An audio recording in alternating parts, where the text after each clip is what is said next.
रामदास कदम मोघम बोलू नका. योगेश कदमांना शस्त्र परवाना देण्यासाठी नेमकी कोणी शिफारस केली होती, नेमकी कोणी आदेश दिलेले होते, हे जरा स्पष्ट बोला ना. ज्याचं नाव घ्यायचं असेल त्याचं स्पष्ट नाव घ्या. उलट आम्हाला तर आता वेगळेच प्रश्न पडलेले आहेत.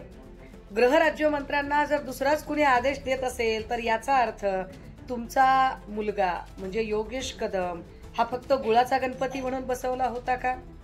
बरं, कोण आदेश दिले त्याचं नाव घेण्याची आत्ताही तुमची हिंमत नाहीये, याचा अर्थ तुमच्याकडे अजिबात तुम्हाला कुठलंही प्रोटेक्शन नाहीये का?